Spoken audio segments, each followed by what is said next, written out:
প্রিয় ছাত্রছাত্রীরা, আমি সোমা চক্রবর্তী। আমি চলে আসছি আজকে একটি নতুন ভিডিও নিয়ে। আজকে আমি তোমাদের সাথে আলোচনা করব প্রথম পর্যায়ক্রমিক মূল্যায়ন 2026 সালের পঞ্চম শ্রেণীর বাংলা বিষয়ক এক সেট নমুনাপত্র। তাহলে চলো প্রশ্ন উত্তরে যাওয়ার আগে আমরা সিলেবাসটা দেখে নিই কী কী আছে।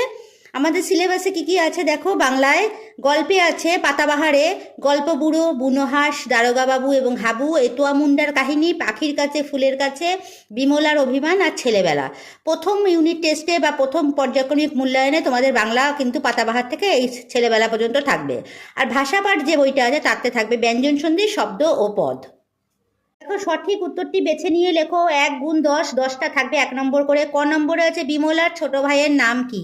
4টে অপশান আছে অবনী, রজনী, নবনী, নবকৃষ্ণ। কোনটা হবে? এ নম্বর, অবনী। তারপরে দেখো একরকম হাঁসের নাম হলো, এতে আছে সোনা, বিতে কুনো, তারপর সিতে কালী, ডিতে বালি। উত্তর হবে ডি নম্বর, বালিহাঁস।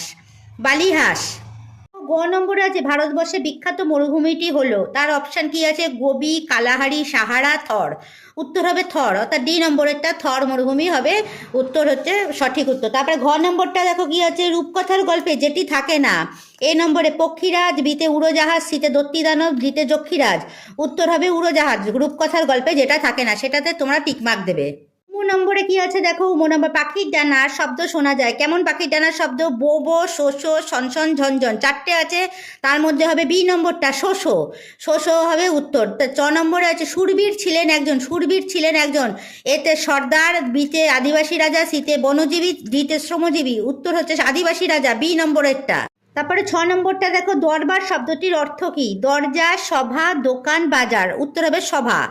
বর্গের জ নম্বরে হাবু ও তার দাদাদের মোট পোষা পশু পাখির সংখ্যা 175, 150, 170, 160। উত্তর হবে 175, এ নম্বরেরটা। আছে গ্রামটার নাম হলো হাতিঘর, হাতিবাড়ি, শালগাড়া, শালগেরিয়া। উত্তর হবে হাতিঘর। আর নিয় নম্বর, এটা সমষ্টিবাচক বিশেষ্যের উদাহরণ দাও। তার মধ্যে দেখো জনতা, রাগ, দিল্লি, ঘুমানো। কোনটা হবে সমষ্টিবাচক বিশেষ্য? না জনতা। দেখো আমরা পরেতে চলে আসি। আমাদের প্রথমটা যে সঠিক উত্তর হয়ে গেল, এবার আছে দ্বিতীয়তে অতি সংক্ষিপ্ত প্রশ্নগুলোর উত্তর দাও। এর মান হচ্ছে 1 গুণ 12, অর্থাৎ 12টা প্রশ্নের উত্তর তোমাদের দিতে হবে। ক নম্বরে দেখো, কোথায় জোনাকিদের দরবার বসেছে? লাল দিঘির পাড়ে। খ নম্বরে গল্পগুলো কবিতাটি কোথা থেকে নেওয়া হয়েছে? উত্তর নেবে সুনির্মল বসুর শ্রেষ্ঠ কবিতা থেকে নেওয়া হয়েছে। গ নম্বরে হচ্ছে ছোটদের জন্য কবিতা লিখেছেন এমন দুজন কবির নাম লেখো, সুকুমার রায় আর অন্নদাশঙ্কর রায়। ঘ নম্বরে এতোয়ার গ্রামের পাশ দিয়ে কোন কোন নদী বয়ে যায়? ডুলুং এবং সুবর্ণরেখা। উম নম্বরে হচ্ছে দারোগাবাবু এবং হাবু কবিতায় শেষদার পোষ্য কারা? শেষদার পোষ্য, অর্থাৎ শেষদা কি পুষতেন? 10টা ছাগল। এটা হচ্ছে তোমার অতি সংক্ষিপ্ত প্রশ্ন। চ নম্বরে আছে এতুয়া শব্দের অর্থ কি? এতুয়া শব্দের অর্থ রবিবার। যেহেতু 1 নম্বরের প্রশ্ন, তোমরা সুন্দর করে লিখবে। লিভিংস্টোন কোন দেশের মানুষ ছিলেন? স্কটল্যান্ডের। বালক রবীন্দ্রনাথের প্রধান ছুটির দেশ কি ছিল? বালক রবীন্দ্রনাথের প্রধান ছুটির দেশ ছিল তাদের বাড়ির ছাদ। ঝ নম্বরে গায়ের বুড়ো সর্দারের নাম কি? মঙ্গল।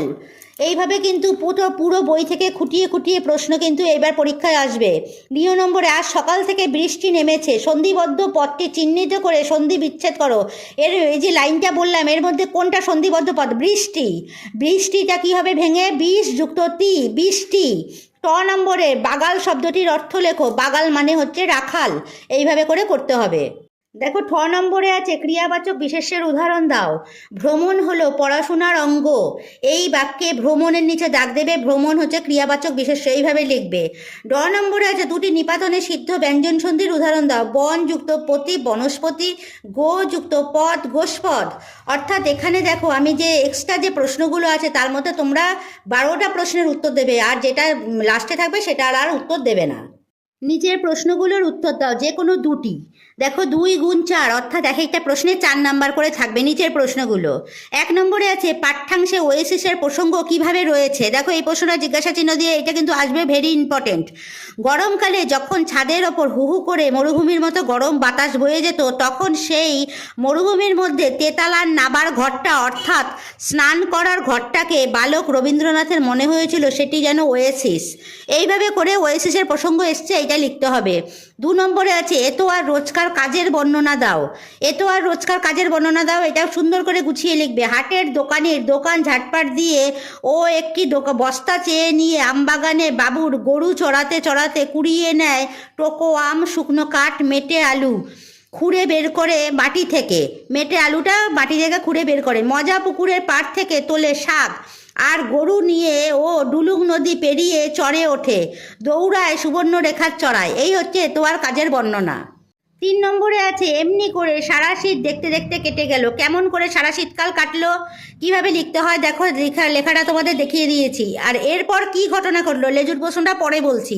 প্রথম প্রশ্নটা হচ্ছে এমনি করে সারা শীতকাল কিভাবে গেল। উদ্ধৃত লাইনটি লীলা মজুমদারের লেখা বুনোহাঁস গল্পে দেখা যায় দুটি হাঁসের ওড়ার চেষ্টা করতে করতে সারা শীতকাল কাটলো।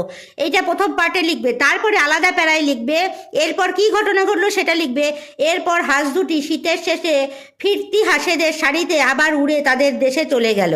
বুঝতে পেরেছো, এইভাবে হবে। 4 নম্বরে আছে পদ কাকে বলে, পদ কয় প্রকার ও কি কি।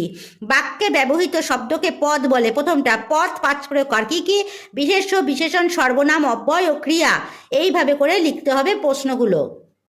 পরীক্ষায় কি কি প্রশ্ন আসবে একটা সেট তৈরি করে দিয়ে দিলাম, তোমরা বাড়িতে কিন্তু প্র্যাকটিস করো, হুবহু এই কমন প্রশ্ন তোমরা পেয়ে যাবে। প্রথম পরীক্ষায় যে পঞ্চম শ্রেণীর বাংলা কোশ্চেন পেপার, এটা কিন্তু তোমরা সলভ করলেই তোমরা সমস্ত প্রশ্নের উত্তর কিন্তু পরীক্ষার হলে গিয়ে দিতে পারবে। আশা করছি তোমরা সব বুঝতে পেরেছো। তোমাদের কোশ্চেন পেপারটা সলভ করো, তোমাদের আর কোনো সমস্যা থাকবে না।